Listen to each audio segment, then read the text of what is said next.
जमात इस्लामी का ये धरना पाकिस्तान की आवाम की उम्मीदों का तर्जुमान धरना है। और मैं आपसे एक मर्तबा फिर ये पूछना चाहता हूं कि एक तवील जिद्दोजहद के लिए आप तैयार हैं कि नहीं तैयार हैं? शहबाज शरीफ साहब, जब आप ये कहते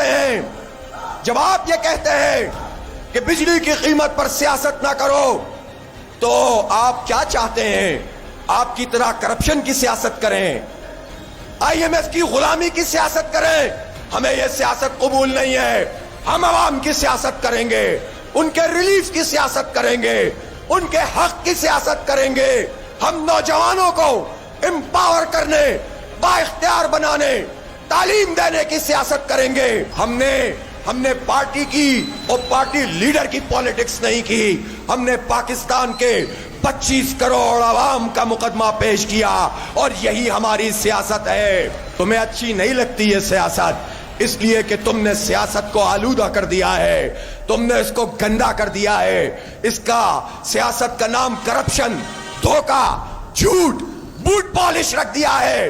तुम्हारी सियासत फॉर्म 47 की सियासत है, हमारी सियासत अवाम की सियासत है।